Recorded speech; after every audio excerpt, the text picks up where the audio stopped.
Saya suka bayar utang Ramadan selalu di hari Senin dan Kamis. Jadi saya niatnya puasa Senin Kamis.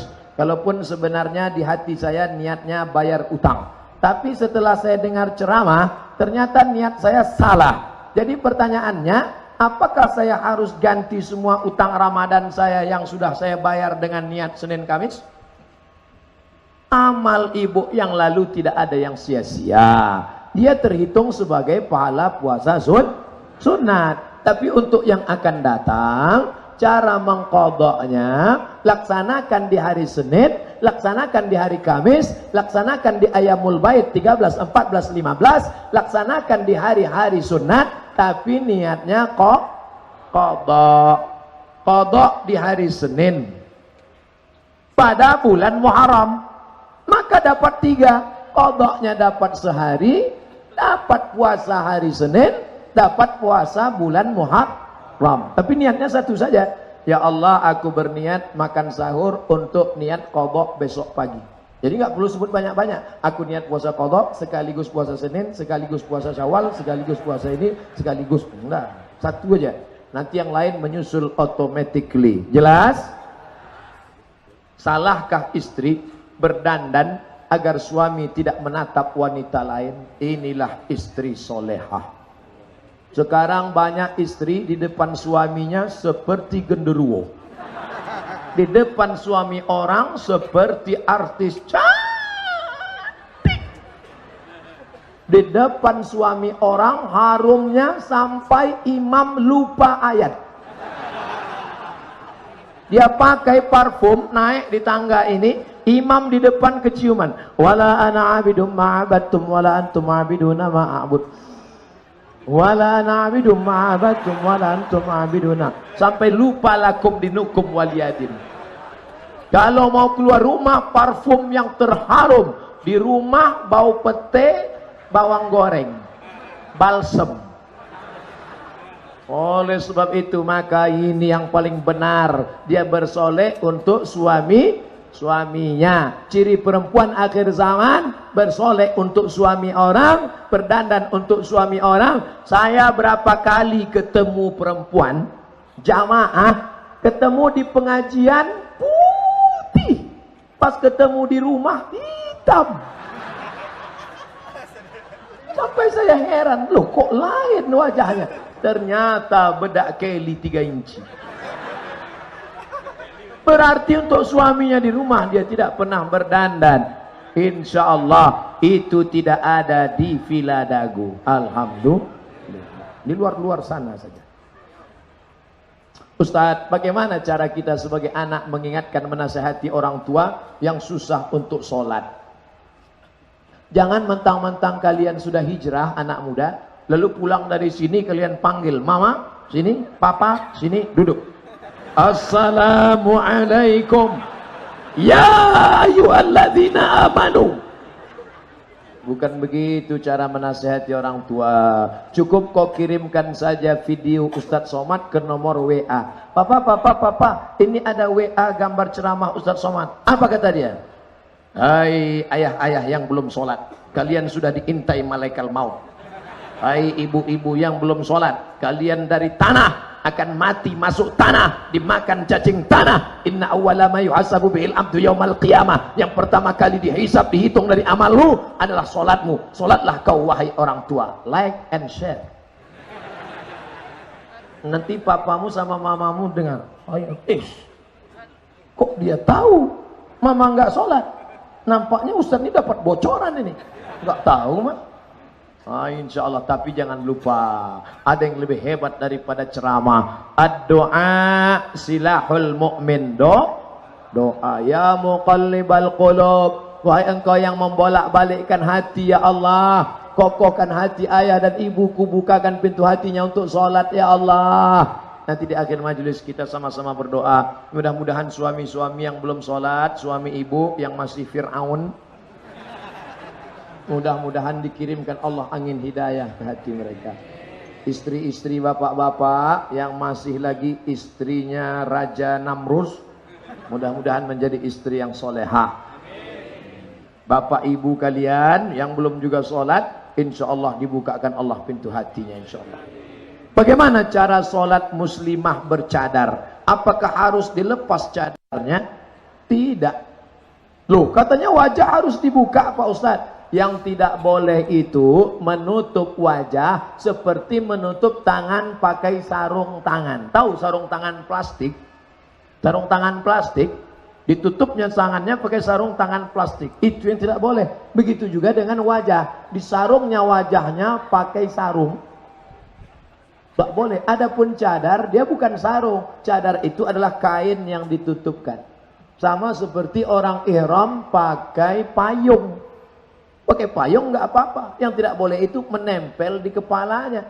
Makanya dalam fatwa mazhab Hambali, Syekh Ibnu Utsaimin, Syekh Abdul Aziz bin Baz, maka mereka tetap dibolehkan pakai cadar bagi yang mewajibkan cadar.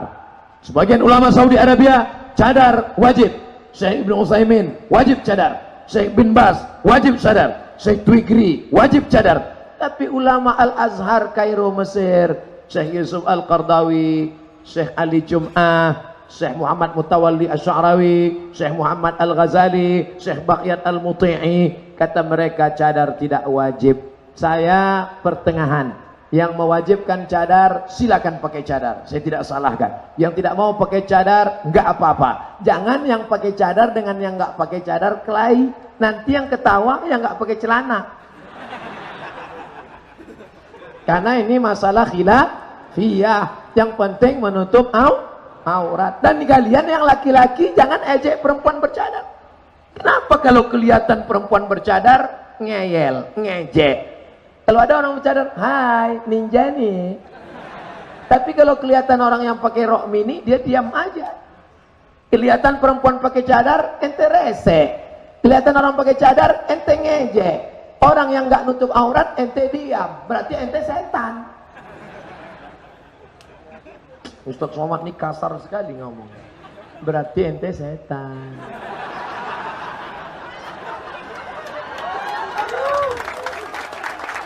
Merayakan ulang tahun dalam pandangan Islam seperti apa Pak Ustadz? Ya Rasulullah, kenapa engkau puasa hari Senin? Kenapa engkau ibadah hari Senin lebih daripada hari yang biasa? Zaka yauma wulidtu, hari Senin aku lahir. Wa yauma bu'istu, hari Senin aku dibangkitkan. Wa yauma unzalu alayya, hari Senin wahyu diturunkan padaku. Nabi mengulang hari kelahirannya setiap hari Senin. Jadi kalau ada ibu di hari kelahiran anaknya, dia bawa anaknya ke panti asuhan, makan bersama anak yatim. Begitulah cara yang baik. Assalamualaikum Bapak panti asuhan. Waalaikumsalam. Ini hari kelahiran anak saya. Kami mau makan dengan anak yatim di sini. Berapa orang anak yatim di sini? Ada sekitar 100. Keluarkan, kami mau makan. Semuanya? Enggak, 3 orang aja. Nanti anaknya nanya, mama, ini siapa? Ini anak yatim, nak. Yatim itu apa artinya, Ma? Bapaknya meninggal, dia tinggal di sini, ibunya nggak sanggup ngasih nafkah. Nanti anak ibu pulang akan sayang dengan bapaknya, sayang dengan ibunya, karena dia baru mendapatkan pendidikan real, nyata, langsung, bukan teori.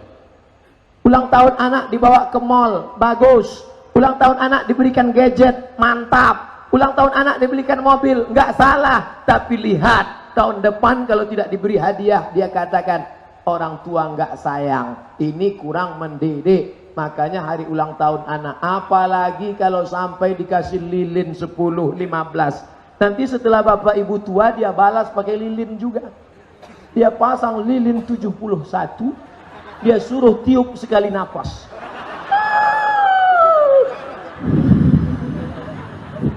Langsung innalillahi wa inna ilaihi raji'un.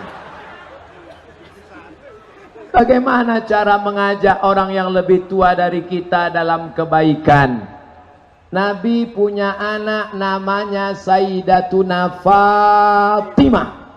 Fatimah punya anak namanya Sayyidinal Hasan dan Sayyidinal Husain.